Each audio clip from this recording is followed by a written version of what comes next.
Hello. No sir. कोई question नहीं है, ओके। चलिए, अगर अच्छी बात है, कोई क्वेश्चन नहीं है वो तो वो भी और भी अच्छी बात है। पायल, आपने कल क्लास अटेंड क्यों नहीं किया बेटा? सर वो कल मेरे भाई ने ली थी इसलिए उसकी क्लास थी, उसने अच्छा, बोला कि ओके मैं ले ओके। लेता हूँ। अच्छा, चलो कोई नहीं कोई नहीं। कोशिश कीजिए अपने लेक्चर को कंटिन्यू करने के लिए, ठीक है बेटा। चलो, वैसे भी कल हमने कुछ बेसिक चीजें पढ़ी थी। देखिए, कल मैंने आपको समझाया था कि देखिए आपको कल मैंने समझाया था कि हम सेल की स्टडी क्यों करते हैं, ठीक है बेटा। देखिए, सेल की स्टडी हमें करना इसलिए जरूरी है क्योंकि एक बायोलॉजिकल एक लिविंग की बायोलॉजी में हम लिविंग सिस्टम को समझने की कोशिश करते हैं। क्योंकि जो एक लिविंग है वो लिविंग कैसे है, तो मैं एक जिंदा इंसान जिंदा कैसे है, क्या उसमें ऐसा होता है कि वो एक लिविंग है, ठीक है, उसका क्या स्ट्रक्चर होता है, क्या उसके फंक्शंस होते हैं, वो किससे बना होता है, ये सब हम पढ़ते हैं। क्लियर हो गया? अब उस चीज को समझने के लिए हमें बहुत बेसिक से शुरू करना पड़ता है। मतलब अगर आपको एक इंसान के बारे में समझना है, आपको एक लिविंग सिस्टम के बारे में समझना है, तो आपको बहुत बेसिक से शुरू करना पड़ेगा। और वो बेसिक यूनिट होती है सेल। सेल मतलब कह सकते हो कि एक ऐसा पार्ट है जिससे लाइफ शुरू होती है, मतलब ये लाइफ को बनाती है। सेल के अंदर बहुत सारे ऐसे फंक्शंस होते हैं जिनकी वजह से एक जिंदा इंसान एक लिविंग कहलाता है। एक लिविंग ऑर्गेनिज्म लिविंग कहलाता है। अगर सेल काम नहीं करे या सेल कोई एक प्रॉपर फंक्शन या प्रॉपर स्ट्रक्चर मेंटेन ना करे, क्लियर हो गया, तो कभी भी वो फंक्शन प्रॉपर नहीं होगा, ठीक है। देखिए, हमारे साइंटिस्ट ने लाइक सेल को भी डेवलप करने की कोशिश की कि अगर उन्होंने सोचा अगर हम सेल को डेवलप कर लें अपनी लैब में, तो शायद हम एक खुद लिविंग सिस्टम को बना सकते हैं, लेकिन ऐसा पॉसिबल नहीं हो पाया। सब कुछ बन गया, लेकिन उस सेल को चलाने के लिए जिस फोर्स की जरूरत होती है ना, वो फोर्स वो डेवलप नहीं कर पाया। क्योंकि अगर एक सेल भी इंसान बना लेना, खुद बना ले एक सेल, तो समझ के चलिए कि इंसान ही भगवान बन जाएगा। लेकिन ऐसा संभव नहीं हो पाया, ऐसा पॉसिबल नहीं हो पाया। क्योंकि जो इस सभी सिस्टम को चलाने के लिए जो एक तरीके की फोर्स ताकत की जरूरत होती है, वो शायद ताकत हमारे हमारे पास वो उपलब्ध नहीं है, हम नहीं कर सकते उस ताकत को। वो ताकत कहलाती है प्रकृति की ताकत, जो चलाती है उस सिस्टम को, ठीक है। जैसे एक खिलौने को चलाने के लिए चाबी की जरूरत होती है, जब तक आप उसमें चाबी नहीं भरोगे खिलौना नहीं चलेगा। वैसे ही एक प्रकृति की एक ताकत होती है, अगर प्रकृति जब तक उसमें उस ताकत को नहीं भरती है, वो हम खिलौने ही हैं, हम नहीं चलते। अब वो चाबी कौन चलाता है? सेल है, उसकी चाबी कौन भरता है? वो हमें पता है कि प्रकृति है। विज्ञान प्रकृति को मानती है, ठीक है। विज्ञान भगवान को नहीं मानती, विज्ञान प्रकृति को मानती है कि प्रकृति है जो चाबी को भरती है, और वो एक सेल हमारी चलती है, काम करती है, मिंटू से। ओके, तो मतलब प्रकृति चाबी भरती है और फिर हमारी सेल्स काम करती हैं। तो प्रकृति जब चाबी भरती है, तो उसी के बारे में आज तक साइंटिस्ट अननोन है कि वो फोर्स, वो ताकत जो सबको चला रहा है, वो कैसे बनाया जाए। लैब में आज तक उस ताकत को नहीं बना पाए। फिर हमने देखा था कि देखिए, कुछ ऐसे लिविंग ऑर्गेनिज्म होते हैं जो सिंगल सेल्ड होते हैं, जैसे कि यूनिसेलुलर, और कुछ ऐसे ऑर्गेनिज्म होते हैं जो मल्टी सेलुलर होते हैं। सिंगल सेल में आते हैं जैसे कि बैक्टीरिया है, ठीक है। सबसे अभी फिलहाल आप ध्यान रखिए बैक्टीरिया, ठीक है। Bacteria like they are single cell organism, single cell है लेकिन जिंदा है, ठीक है। और मल्टी सेलुलर जैसे कि plant, animals, we are also multi cellular.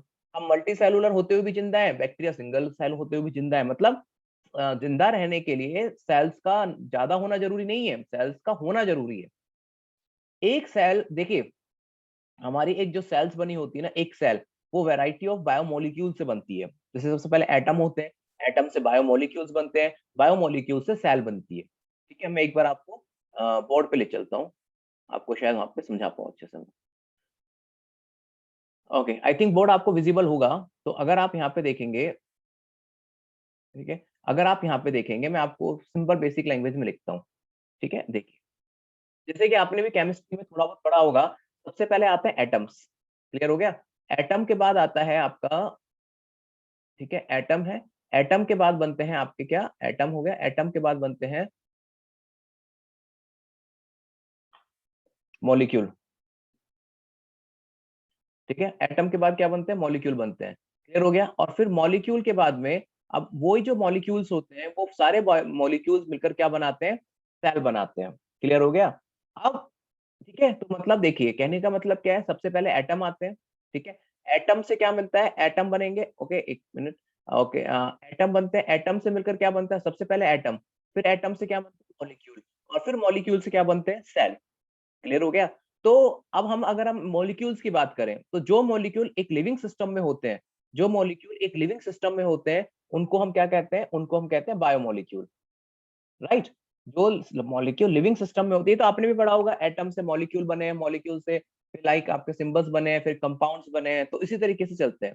अब आपके जो बायोमोलिक्यूल्स होते हैं, उनके अगर आप एग्जांपल देखेंगे, तो उनके एग्जांपल क्या क्या है, तो वो देखिए एग्जांपल में, उनके एग्जांपल में है जैसे कि प्रोटीन, राइट, कार्बोहाइड्रेट,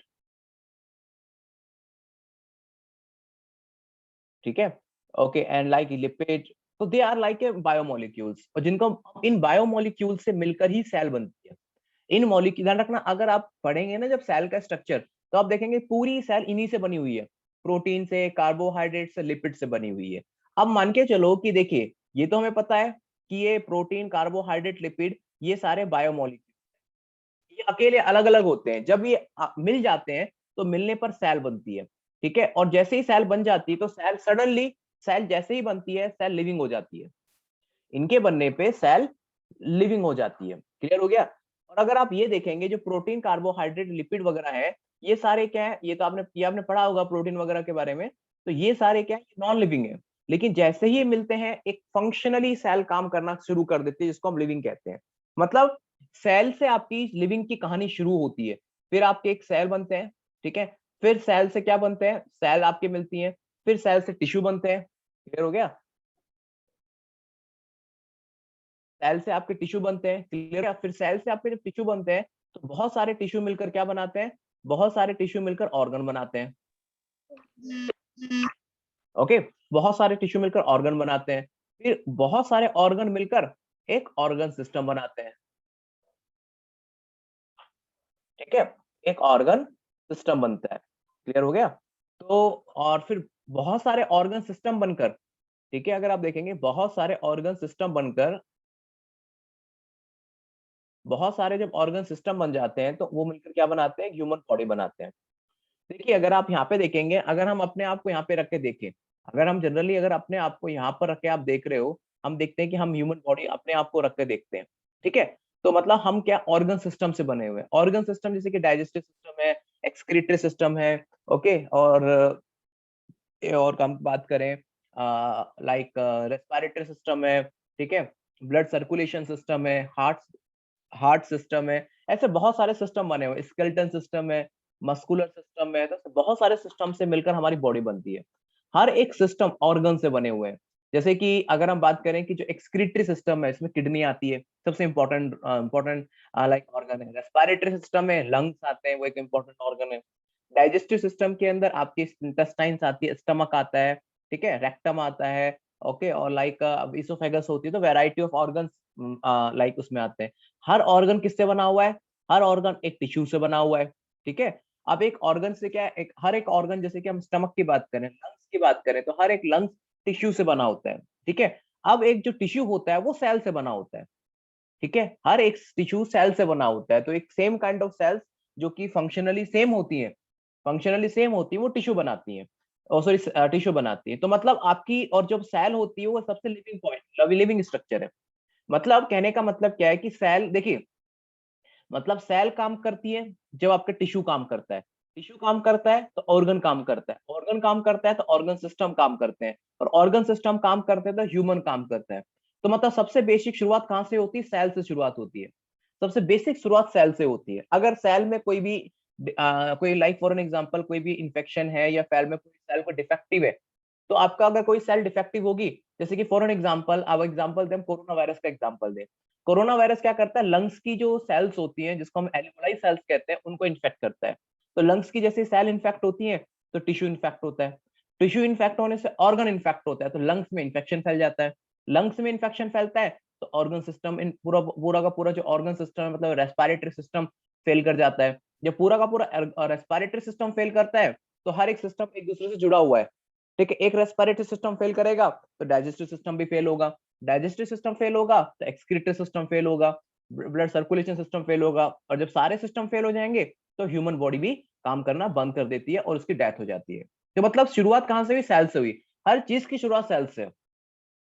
जब किसी को बैक्टीरिया का इन्फेक्शन होता है, वायरस का इन्फेक्शन होता है, ठीक है, वायरल फीवर होता है, कोई भी इन्फेक्शन आप जो देखते हैं वो सब इन्फेक्शन की शुरुआत सेल से होती है, वही इन्फेक्शन सेल से होती है और वो धीरे धीरे बढ़कर ह्यूमन बॉडी तक जाता है। क्लियर हो गया? अगर ह्यूमन बॉडी में, अगर ह्यूमन जो बॉडी है, अगर ह्यूमन बॉडी में अगर आप अगर आपकी सेल स्ट्रांग है, मतलब आपके सेल में इम्यूनिटी है लड़ने की, तो आप इन इस इन्फेक्शन से लड़ जाएंगे। लेकिन अगर सेल में इम्यूनिटी नहीं है लड़ने की, तो आप उस इन्फेक्शन से नहीं बच सकते। मतलब एक लिविंग सिस्टम की जो शुरुआत होती है वो सेल से होती है। क्लियर हो गया? और सेल से, और सेल की जो पीछे की बात करें, एटम और मॉलिक्यूल, ये तो सिर्फ एक उसको बनाने में मदद करते हैं, लेकिन जैसे मॉलिक्यूल्स आपस में मिलते हैं तो एक इनके बीच में एक ऐसा फोर्स काम करता है जिससे कि एक लिविंग स्ट्रक्चर बन जाता है।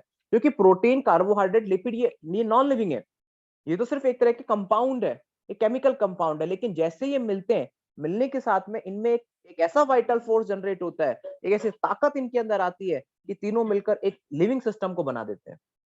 तो और ये आज तक, ये वाइटल फोर्स क्या है, ये आज तक कोई डिस्कवर नहीं कर पाया कि तीनों के मिलने पर ऐसी कौन सी ताकत इनके पास में आती है जिससे कि एक सेल लिविंग हो जाती है।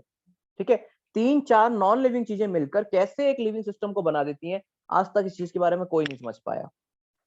और वैज्ञानिक, आज साइंटिस्ट आज भी उसको डिस्कवर करने की कोशिश कर रहे हैं कि वो अगर वाइटल फोर्स को आइडेंटिफाई कर लें तो वो शायद कुछ अच्छा कर पाए, शायद वो सेल को लैब में बना पाए, लेकिन ऐसा पॉसिबल नहीं हो पाता। हाँ, ये तो पता है कि इन चीजों को चलाने के लिए नेचर उनको शक्ति देती है, नेचर उनकी वो नेचर है। कह सकते हैं ना कि अगर आप बात करें कि अगर आप सुनते होंगे जैसे कि हमारे शास्त्र वगैरह में कि हर इंसान में भगवान बसा है, तो शायद ये जो मॉलिक्यूल्स होते हैं ये मिलकर ही जो एक लिविंग सिस्टम बनाते हैं, तो शायद कहीं ना कहीं यही एक, और बनाने के बाद में जो में ताकत जनरेट होती है, इनमें शक्ति जो आती है, वो शायद कहीं ना कहीं भगवान की ही शक्ति होती है। ओके, तो ये है बेटा सेल की इंपॉर्टेंट, कि मतलब आपको हर चीज को समझने के लिए पहले सेल को समझना बहुत जरूरी है। अगर आप सेल को नहीं समझेंगे तो आप टिश्यू को नहीं समझ पाएंगे, टिश्यू को नहीं समझेंगे तो ऑर्गन नहीं समझ पाएंगे, ऑर्गन से ऑर्गन सिस्टम, और जब ऑर्गन सिस्टम नहीं समझेंगे तो ह्यूमन बॉडी नहीं समझेंगे। ये हर किसी की कहानी होती है, हर एक लिविंग सिस्टम की कहानी है, तो इसलिए हमें हर चीज के लिए सेल पे फोकस करना बहुत जरूरी है। Okay, you like you got to know that what I am trying to say? समझ में आया कि मैं क्या कहना चाह रहा हूँ? Hello, yes sir. Clear? Yes sir, yes. मैंने यस आप, सर। कोई क्वेश्चन है यहाँ से? सर नो जो सर। ये प्रोटीन, कार्बोहाइड्रेट और लिपिड है, इनकी इनसे मिलके बनता है सेल, या फिर वैसे ये इनकी वजह से बनता है? बेटा ये इन सब के मिलने से बनता है, प्रोटीन, कार्बोहाइड्रेट, लिपिड। मैं आपको पढ़ाऊंगा अभी, जब आप देखेंगे हमारा सेल का एक एक स्ट्रक्चर इन्हीं से मिलकर बना है। बाय द वे, हम प्रोटीन, कार्बोहाइड्रेट, लिपिड को भी डिटेल में पढ़ेंगे, वो आपका नेक्स्ट चैप्टर है बायोमोलिक्यूल, उनको हम डिटेल में पढ़ेंगे, लेकिन ये सब हमारा पूरा जो सेल है वो इनसे मिलकर ही बनी है। इसलिए हमारे बॉडी के अंदर ये सब चीजें होना बहुत जरूरी है, ठीक है, क्योंकि इनसे ही सेल बनती है। फॉर एन एग्जाम्पल देखिए, आपकी बॉडी कार्बोहाइड्रेट खुद तो बना नहीं सकती, क्योंकि उसके लिए, कार्बोहाइड्रेट के लिए हम तो प्लांट पे डिपेंडेंट है, ठीक है। लिपिड भी आपकी बॉडी खुद नहीं बना सकती, वो उसके लिए भी हम दूसरे स्ट्रक्चर पे डिपेंडेंट है। तो इसलिए अगर आपका food, like for an example आपके फूड डाइट में, जैसे कि फॉर एन एग्जाम्पल ये protein, carbohydrate, lipid proper quantity में नहीं होते हैं, तो क्या होता है कि उस पर्सन की ग्रोथ रुक जाती है। ग्रोथ क्यों होगी? ग्रोथ प्रॉपर नहीं हो पाती, वीक रह जाता है इंसान। क्यों? क्योंकि उससे सेल ही नहीं बनेंगे। जब नई सेल्स नहीं बनेंगी, तो नई सेल्स जब नहीं बनेंगी, तो देखिए जब प्रोटीन, कार्बोहाइड्रेट, लिपिड की कमी हो गई तो नई सेल्स नहीं बनेंगी, और जब नई सेल्स नहीं बनेंगी तो इंसान की ग्रोथ कैसे होगी? क्योंकि हर फंक्शन सेल से शुरू होता है और सेल पे खत्म होता है। एक पर्सन की जब डेथ होती है ना, तो सेल में कोई ना कोई, डेथ का भी रीजन उसकी सेल में कोई ना कोई फंक्शन डिस्टर्ब होना होता है। एक इंसान जिंदा होता है तो वो भी उसके सेल के फंक्शन से शुरू होता है, ठीक है। मैं आपको बताऊंगा बहुत, देखिए अगर जैसे आप देखते हैं किसी पर्सन को अटैक आता है, क्लियर हुआ, कोई पर्सन जहर खा के मर जाता है, कोई पर्सन लाइक का for an example like suicide कर लेते हैं, उन सब में कहीं ना कहीं एक रोल सेल का होता है, ठीक है। उसके सेल में ऐसे कुछ चेंजेस आते हैं जिसकी वजह से उस पर्सन की डेथ हो जाती है। मैं आपको बताऊंगा, धीरे धीरे सारे एग्जांपल्स दूंगा इन चीजों में, तो आपको बेहतर तरीके से बायोलॉजी को आप समझ पाओगे। ओके, और any other question? Amit, Krish, sir बोलिए बोलिए बोलिए। सर कोई बीमार पड़ जाता है किसी चीज का, उसकी सर्जरी होती तो सेल पे उसको इफेक्ट पड़ेगा क्या? देखिए, आपके जैसे बीमार पड़ने पर अगर किसी चीज की सर्जरी होती है, तो सर्जरी में क्या होता है बेटा, कि जैसे फॉर एन एग्जांपल की जैसे लाइक फॉर एन एग्जांपल किसी के लाइक लीवर की सर्जरी है, या फिर कहने का मतलब है, चलो हम लीवर का नाम सुना है आपने, लीवर का? Yes sir. चलो हम लीवर का एग्जांपल लेके समझाता हूँ आपको। मान के चलो किसी के लीवर, जैसे कि जनरली क्या होता है, जो लोग ज्यादा अल्कोहलिक होते हैं, मतलब जो ड्रिंक ज्यादा करते हैं, या फिर जो लोग ज्यादा फास्ट फूड खाते हैं, उनके लीवर को डैमेज होने की सबसे ज्यादा प्रोबेबिलिटी होती है। जो लोग जाए बाहर का जंक फूड वगैरह होता है वो खाते हैं, तो या फिर जो अल्कोहलिक होते हैं, तो लीवर ज्यादा उनका डिस्टर्ब हो जाता है। और लीवर हमारी बॉडी का एक इंपॉर्टेंट ऑर्गन है, क्योंकि उससे क्या होता है, उसकी उसमें सेल्स होती हैं लीवर के अंदर, हम कुफर सेल्स कहते हैं, जिनसे बाइल जूस निकलता है, और ये बाइल जूस हमारे फूड डाइजेशन के लिए बहुत जरूरी है। इसके अलावा लीवर के बहुत सारे काम है, आरबीसी को बनाना होता है, ठीक है, इसके अलावा हमें टॉक्सिक कंपाउंड को डिटॉक्सिफाई करना होता है, बहुत सारे काम होते हैं लीवर के। बाय द वे, अगर किसी का लीवर खराब हो गया तो डॉक्टर सजेस्ट करते हैं कि लीवर चेंज कर दीजिए, ठीक है, लीवर चेंज कर दीजिए, लीवर ट्रांसप्लांट कर दीजिए। अब लीवर ट्रांसप्लांट करना इसलिए जरूरी होता है क्योंकि लीवर की सेल्स खत्म हो चुकी होती हैं, धीरे धीरे लीवर की सेल्स मर रही होती हैं। जब लीवर की सेल्स मरना शुरू होंगी तो टिश्यू मरेगा तो ऑर्गन मरेगा। वैसे एग्जांपल लेके चलें, जैसे कि किसी में आपको पता है डायबिटीज हाई हो जाता है, जिसको ब्लड शुगर जिसको हम कहते हैं। ब्लड शुगर होने का रीजन क्या होता है कि जो पेनक्रियाज की बीटा सेल्स होती हैं, पेनक्रियाज होता है, पेनक्रियाज एक ऑर्गन है आपके डाइजेस्ट सिस्टम का, उसका ऑर्गन में बीटा सेल्स क्या होती हैं, काम करना बंद कर देती है, क्योंकि बीटा सेल से इंसुलिन निकलता है, और बीटा सेल से क्या होता है, बीटा सेल्स काम करना बंद कर देती हैं तो इंसुलिन नहीं निकलता, और इंसुलिन नहीं निकलता तो ब्लड में ग्लूकोज लेवल बढ़ने लग जाता है। मतलब देखिए, अगर आप जब भी लाइक जैसे कि आप कुछ बच्चे एंट्रेंस के लिए जाना चाहते हैं मेडिकल में, ठीक है, तो मेडिकल में भी बेटा यही सिखाया जाता है कि आपको पहले सेल के बारे में समझना होगा, हर एक ऑर्गन के सेल के बारे में। हर ऑर्गन में स्पेसिफिक सेल्स होती है, तो आप हर ऑर्गन के सेल को समझोगे, जब भी आप उनके फंक्शन को समझोगे, और फिर जब उसको आप डायग्नोस्टिक कर पाओगे। तो आपने पूछा था कि सर्जरी करने से कोई प्रॉब्लम होती है क्या? देखिए, सर्जरी करने की प्रॉब्लम क्या होती है कि सर्जरी करने में, जैसे फॉर एग्जांपल आप जब, जैसे कि सर्जरी क्या होता है बेटा, सर्जरी में क्या होता है कि जो उसमें कुछ चेंजेस किए जाते हैं, ठीक है, बॉडी में कुछ चेंजेस होते हैं, तो कई बार कुछ ऐसे अनवांटेड चेंजेस आते हैं जो कई बार बॉडी एक्सेप्ट नहीं कर पाती है, तो उस केस में कुछ साइड इफेक्ट्स हो सकते हैं, लेकिन ऐसा हर बार हो ऐसा कोई जरूरी नहीं होता। यही क्वेश्चन था आपका, या कुछ और पूछना चाहते हैं? यही था सर। ओके, और कुछ question? Amit? No sir. Okay, Payal, Pranay? No sir. No sir. Okay, Pranay कोई डाउट आपको? No sir. ओके, जैसे प्रणय आपने देखा ही था, मैंने आपको पढ़ाया सेल बॉल के बारे में, सेल के बारे में, तो आपने देखा हर स्ट्रक्चर प्रोटीन, कार्बोहाइड्रेट, ग्लूकोज से बना हुआ है, ठीक है, चाहे प्लांट सेल की बात करो, चाहे एनिमल सेल की बात करो, हर स्ट्रक्चर इन्हीं का बना हुआ है बेटा। तो ध्यान रखना, इन चीजों के लिए हमें, मतलब अगर आपको, सिंपल सी बात है कि अगर आपको सेल समझना है तो आपको ये भी समझना बहुत जरूरी है, इन सब के स्ट्रक्चर को समझना बहुत जरूरी है, अगर आप सेल को समझोगे। और अगर ध्यान रखना, अगर आपने सेल को प्रॉपर नहीं समझा ना, तो आपका जो आपका एक टॉपिक आएगा, आपका है सेकंड मॉड्यूल है स्ट्रक्चर ऑर्गेनाइजेशन इन एनिमल, जिसमें हम एनिमल टिश्यू के बारे में पढ़ाते हैं, वो नहीं समझ में आएगा। और अगर आपको एनिमल टिश्यू समझ में नहीं आया तो ह्यूमन फिजियोलॉजी में ये दोनों टॉपिक आते हैं, तो ह्यूमन फिजियोलॉजी समझ में नहीं आएगी, ऑर्गन सिस्टम के बारे में। इसलिए मैंने आपका सेल्स शुरू किया, इसलिए आपको ये पता होना चाहिए कि मेरा समझाने का सिर्फ पर्पज ये है कि आपको ये समझ में आना चाहिए कि हम ये चैप्टर क्यों पढ़ रहे हैं, ठीक है, क्योंकि अगर आप ये समझ जाओगे कि चैप्टर क्यों पढ़ रहे हैं, तो आप उस चैप्टर को अच्छे से समझ पाओगे। तो ये कोशिश कीजिए समझने की कि हम चैप्टर ही क्यों पढ़ रहे हैं। ओके, चलिए मैं आपको आगे ले चलता हूँ।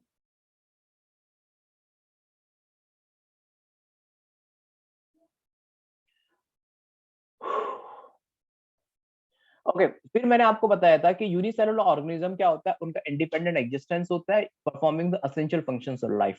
ये बेटा लिविंग सिस्टम की भी कैरेक्टरिस्टिक्स है, मतलब अगर कोई लिविंग सिस्टम अपना फंक्शंस खुद परफॉर्म कर सकता है, और वो इंडिपेंडेंट एग्जिस्टेंस है, मतलब उसके लिए अपने काम के लिए दूसरों पे डिपेंड होना नहीं पड़ रहा है, तो वो लिविंग है। अगर किसी भी रीजन से अपने काम के लिए दूसरों पे डिपेंड होना पड़ता है तो वो लिविंग नहीं है।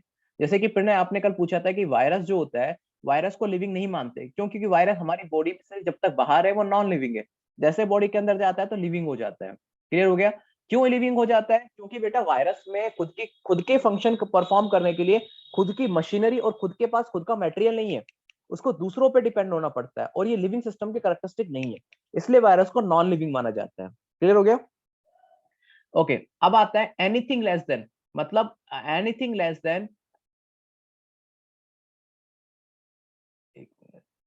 Okay, anything less than a complete structure of cell does not ensure independent thing. अब देखिए, अगर आप बात करें कि एनीथिंग एनीथिंग लेस देन, मतलब सेल से कुछ भी छोटा है। अब सेल से छोटा क्या होता है? बायोमोलिक्यूल्स होते हैं, लाइक प्रोटीन, कार्बोहाइड्रेट, लिपिड होती है, सेल से छोटा तो यही होता है। वो कभी भी इंडिपेंडेंट नहीं होगा। मतलब ऐसा नहीं कि प्रोटीन ही अपना काम सारा कर देगी, कार्बोहाइड्रेट ही अपना काम अकेला कर देगा या फिर लिपिड अपना काम अकेले कर देगी, पॉसिबल नहीं है। मतलब तीनों को मिलकर काम करना पड़ेगा। मतलब अपना काम करने के लिए तीनों एक दूसरे पे डिपेंडेंट है। प्रोटीन लिपिड के ऊपर डिपेंडेंट है, लिपिड कार्बोहाइड्रेट के ऊपर डिपेंडेंट है, हर तीनों एक दूसरे के ऊपर डिपेंडेंट है एक एक लिविंग सिस्टम को एंश्योर करने के लिए। क्लियर हो गया? और सेल से छोटा कुछ है भी नहीं।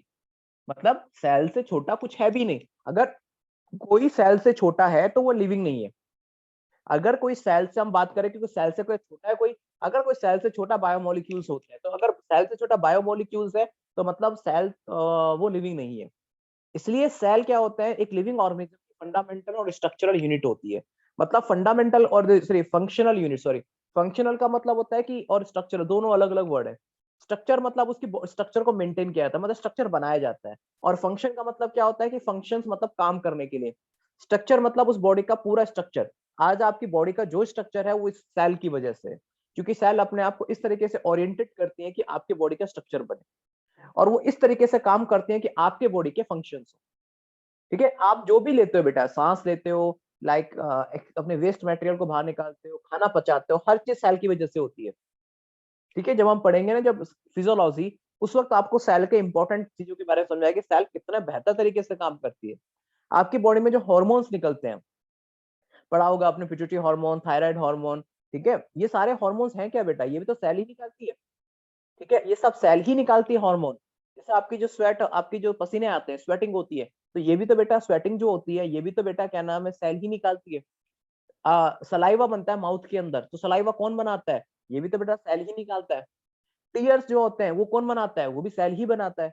तो like each and everything is made by a cell. तो मतलब हर चीज के लिए सेल ही फंक्शन जिम्मेदार होती है। आप सबको अपना अपना काम है, सबकी सेल, जैसे कि आपकी फॉर एन एग्जांपल आपकी जो रेटिना होती है, ठीक है, रेटिना मतलब जो आईज का जो इनर ईयर है, इनर पार्ट है, तो रेटिना की जो सेल्स होती हैं, ठीक है, वो देखने में मदद करती हैं। आपकी जो ऑडिटरी सेल्स हैं, मतलब जो सुनने में मदद करती हैं। क्लियर हो गया? आपकी जो लाइक हड्डियां है, बोन्स है, उसमें ऑस्टियोसाइट सेल्स होती है जो हड्डियां बनाती हैं। जो ऐसे मतलब जैसे लीवर है, उसमें कुफर सेल्स होती हैं। क्लियर हो गया? तो मतलब हर चीज के लिए एक इंपॉर्टेंट सेल जिम्मेदार होती है। तो इसलिए आप जैसे कि आप ब्रेन की बात करें, तो ब्रेन के अंदर नर्व सेल्स होती हैं। तो हर चीज के लिए एक इंपॉर्टेंट सेल्स जिम्मेदार है। किडनी के लिए बात करें, नेफ्रॉन जिम्मेदार है। तो मतलब हर चीज के लिए एक इंपॉर्टेंट सेल जिम्मेदार होती है, जो उसके फंक्शन को करने के लिए जरूरी होती है। ठीक है? अगर आप कुछ टर्म्स है, जब हम सेल, देखिए बायोलॉजी एक साइंस है, और इस साइंस के अंदर बहुत सारी ब्रांचेस आती है। बायोलॉजी एक बहुत बड़ी साइंस है, इसके अंदर बहुत छोटे छोटे ब्रांचेस है। और बायोलॉजी, देखिए बायोलॉजी कोई ऐसा नहीं है कि 11th बायोलॉजी पढ़ ली तो बायोलॉजी आपको कंप्लीट समझ में आ गई। बायोलॉजी तो एक कह सकते हो इनफाइनाइट अरेबियन सी है। मतलब एक सी है, एक तरह का इनफाइनाइट सी है। उसके अंदर कभी भी कोई भी वो टॉपिक खत्म नहीं होता। ठीक है? वो कभी भी, ये कहते हैं, वो टॉपिक कभी खत्म नहीं होता। ठीक है? और ये ऐसी टॉपिक है जिसमें लगातार कुछ ना कुछ चलता रहता है। हर बार कुछ ना कुछ जुड़ता रहता है। तो बायोलॉजी के अंदर ऐसी बहुत छोटी छोटी ब्रांचेस है। बायोलॉजी के अंदर ऐसी बहुत छोटी छोटी ब्रांचेस है। बहुत छोटी छोटी ब्रांचेस है बायोलॉजी के अंदर। तो जैसे कि हम जैसे सेल की स्टडी करते हैं, मतलब सेल की स्टडी कर रहे हैं, तो उस बायोलॉजी की ब्रांच जिसमें हम सेल की स्टडी करते हैं, उसको हम कहते हैं साइटोलॉजी। मतलब बायोलॉजी की वो ब्रांच जिसमें हम सेल की स्टडी करते हैं, उसको हम कहते हैं साइटोलॉजी। तो ये बेटा छोटे छोटी चीजें हैं, उनको ध्यान रखिएगा। सिर्फ साइटोलॉजी क्या हुआ, जिसमें हम सिर्फ सेल की स्टडी करते हैं। और अगर सेल के साथ में उसमें होने वाले मॉलिक्यूलर मेटाबॉलिक पाथवे की स्टडी करते हैं, तो उसमें सेल बायोलॉजी कहते हैं।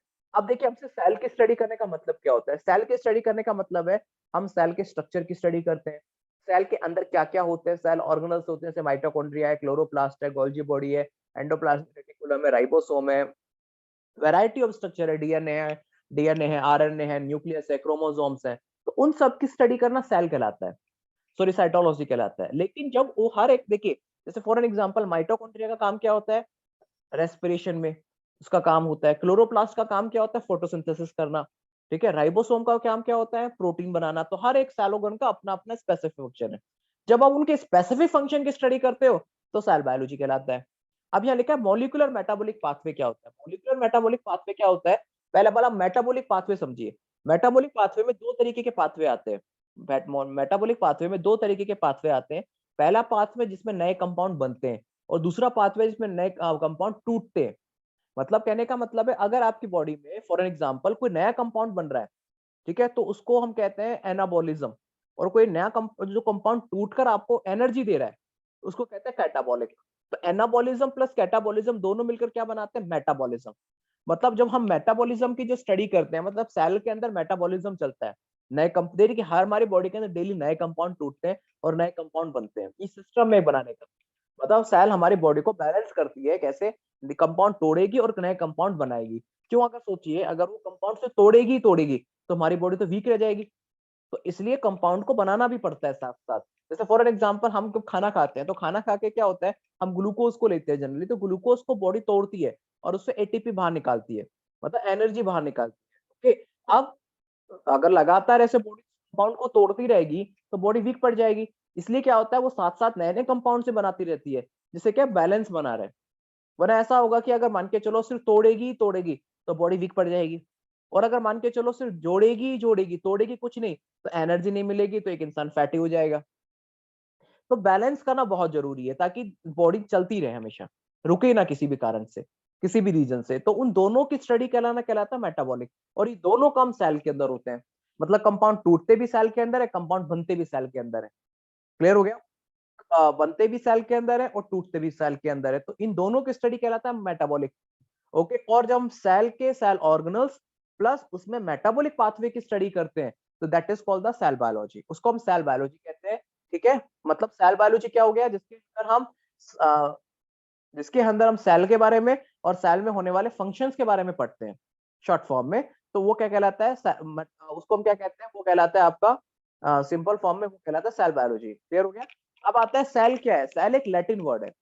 लैटिन वर्ड का मतलब क्या होता है कि सेल जो एक वर्ड है वो लैटिन लैंग्वेज का वर्ड है, ये इंग्लिश वोकेबुलरी में इसका कोई मीनिंग नहीं है। क्लियर हो गया? इंग्लिश वोकेबुलरी, ये सेल कोई इंग्लिश वोकेबुलरी नहीं है। सेल एक लैटिन वर्ड है जिसका इंग्लिश में मतलब होता है होलो, खोखला। ठीक है, मतलब सेल जो होता है बेटा वो एक लैटिन वर्ड है, ये लैटिन लैंग्वेज का वर्ड है जो लैटिन लैंग्वेज में डिराइव किया गया था। इसका मतलब होता है होलो स्पेस। होलो का मतलब होता है खाली, मतलब सेल के अंदर खाली स्पेस भरा हुआ है। सेल एक तरह की खाली है, मतलब उसके अंदर होलो स्पेस है। क्लियर हो गया? तो सेल एक लैटिन वर्ड है जिसका इंग्लिश में मतलब होता है होलो स्पेस, एक खाली स्पेस है। अब इसको खाली स्पेस क्यों माना गया? क्योंकि पहले ऐसा जब इसको डिस्कवर किया गया था तो ऐसा माना गया था कि सेल खाली है, क्योंकि इसकी इस वक्त इंटरनल स्टडी नहीं हुई थी। लेकिन बाद में पता चला सेल खाली नहीं है, सेल के अंदर तो बहुत कुछ भरा हुआ है। तो पहले इसका नाम रखा गया सैला। सैला, सैला से इसका नाम हुआ सेल, और सेल से फिर लाइक सैला बोलते थे इसको पहले, सैला। तो बाद में पता चला कि सी एक खाली चीज नहीं है, इसके अंदर बहुत कुछ कंटेंट भरा हुआ है। तो इसलिए बोला कि होलो तो नहीं है, लेकिन इसका नाम पहले ही सेल रख दिया, तो आज भी इसके बारे में, सेल के बारे में स्टडी कर रहे हैं। अंडरस्टूड? कोई पॉइंट में कंफ्यूजन इसमें? No sir. ओके, अगर हो बेटा तो कंफ्यूजन डाउट हो तो जरूर पूछिएगा, ठीक है? आई आई वेलकम अगर आप मुझसे क्वेश्चन पूछेंगे, अच्छा लगेगा अगर आप क्वेश्चन पूछेंगे।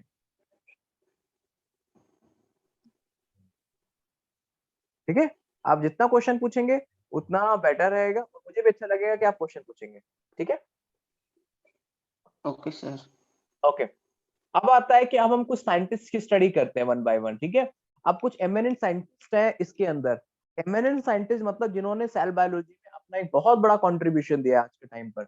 जैसे कि सबसे पहले फादर, अब इसमें हम फादर की स्टडी करते हैं कि father of this science, father of this science, father of this science. अब इन चीज को समझने के लिए फादर ऑफ, जैसे कि फादर का मतलब क्या होता है कि फादर मतलब जिन्होंने इसके बारे में सोचना शुरू किया और जिन्होंने इनकी स्टडी शुरू की थी, उन्हें हम फादर कहते हैं। लाइक फादर ऑफ बायोलॉजी किसे कहते हैं? फादर ऑफ बायोलॉजी हम कहते हैं अरिस्टोटल को। ठीक है, फादर ऑफ जूलॉजी भी किसको कहते हैं? फादर ऑफ जूलॉजी भी अरिस्टोटल को कहते हैं। फादर ऑफ बॉटनी कहते हैं हम लाइक आपके क्या कहते हैं, थियोफ्रास्टस को। तो मतलब सबके कहीं ना कहीं फादर है। अब जैसे केमिस्ट्री के भी फादर है, ठीक है, केमिस्ट्री के भी फादर है, फिजिक्स के भी फादर है, मतलब जिन्होंने फिजिक्स के बारे में सोचने की शुरुआत की थी उन्हें हम उनके फादर कहते हैं।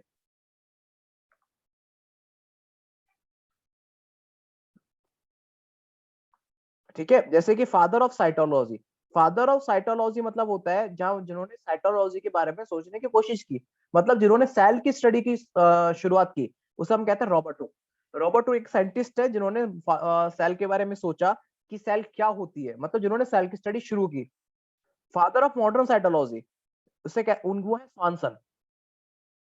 रॉबर्ट हुक ने क्या हुआ था, शुरुआत की थी लेकिन कोई ज्यादा नहीं कर पाए थे, रॉबर्ट उन्होंने बताया था कि कुछ सेल जैसा चीज होती है, बस इनको ये नहीं पता क्या होता है क्या नहीं होता, बस सेल जैसी कोई चीज होती है, लेकिन उसका क्या काम है क्या काम नहीं है कुछ नहीं बताया था। स्वानसन ने ये बताया था कि सेल का क्या काम होता है। इन्हें फादर ऑफ मॉडर्न साइटोलॉजी भी कहते हैं, father of Indian modern cytology, जिन्होंने सबसे पहले इंडियन साइंटिस्ट, जिन्होंने सबसे पहले सबसे पहले वो साइंटिस्ट जिन्होंने सबसे पहले सेल की स्टडी इंडियन लेवल पे की थी, डॉक्टर अरुण कुमार शर्मा।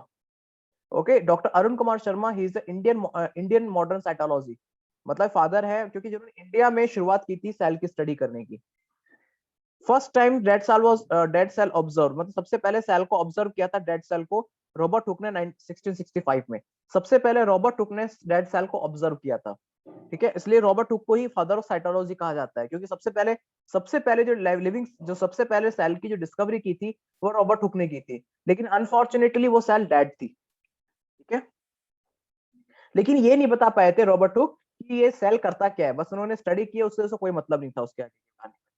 फिर सबसे पहले उन्होंने एंटोनी वॉन लीनोहॉक ने सबसे पहले लिविंग सेल की, सबसे पहले फर्स्ट टाइम लाइव सेल मतलब जिंदा सेल की स्टडी की थी एंटोनी वॉन लीनोहॉक की, ठीक है।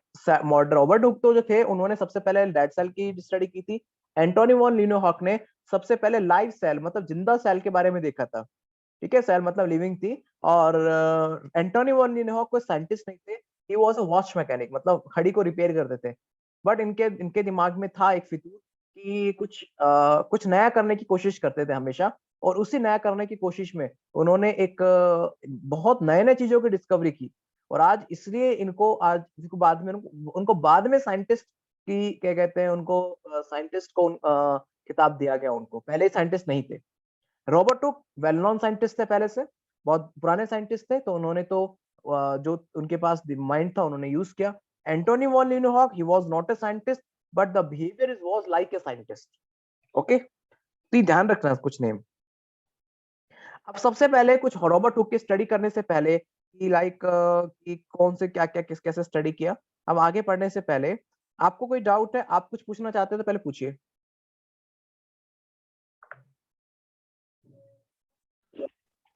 No sir. ओके, नो समझ में आ सर। रहा है? ओके चलो ठीक है, समझ में आ रहा है जो मैं समझा रहा हूँ? Yes sir.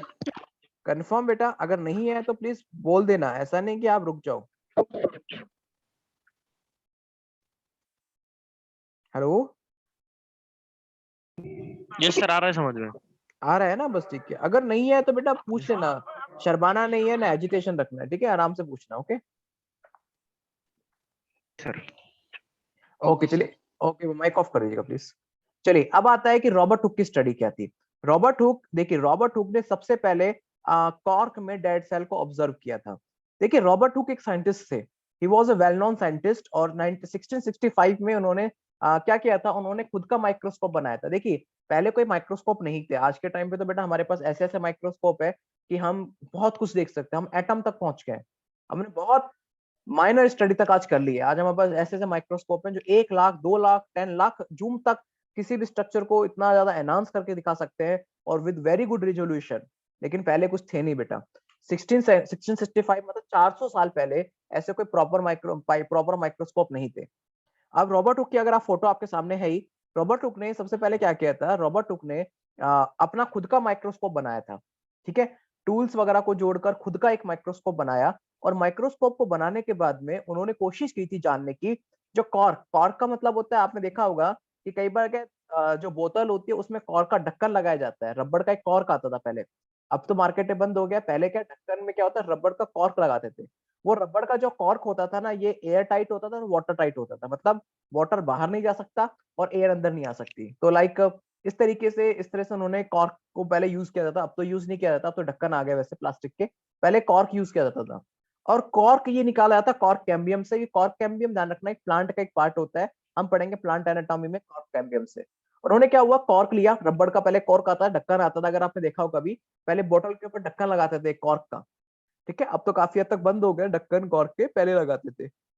उन्होंने क्या किया, कॉर्क को काटा, और काटने के बाद में उसको सेल में देखा, मतलब कॉर्क को हल्का सा काटा और काटने के बाद में, कॉर्क को काटा और काटने के बाद में उन्होंने उसको माइक्रोस्कोप में देखा। जब काटने के बाद में जब उन्होंने माइक्रोस्कोप में देखा तो उनको कुछ ऐसे हनी कॉम्ब दिखाई दी, हनी कॉम्ब, ये दिख रहा है हनी कॉम्ब, मतलब हनी का मतलब मधुमक्खी के छत्ते जैसे। अब मधुमक्खी का छत्ता कैसा होता है, खोखला होता है, जगह जगह छेद होते हैं, उसमें खोखला जैसा होता है, उनको हनी कॉम्ब जैसा स्ट्रक्चर दिखाई दिया। लेकिन अब ये देखिए, अगर आप ये देखेंगे, ये हनी कॉम्ब जैसा स्ट्रक्चर दिखाई दिया। क्लियर हो गया? अब ये जो हनी कॉम्ब जैसा स्ट्रक्चर है, मतलब मधुमक्खी के छत्ते जैसा दिखाई दिया, उनको नहीं समझ में आई क्या है, बस उन्होंने अपनी स्टडी यहीं छोड़ दी।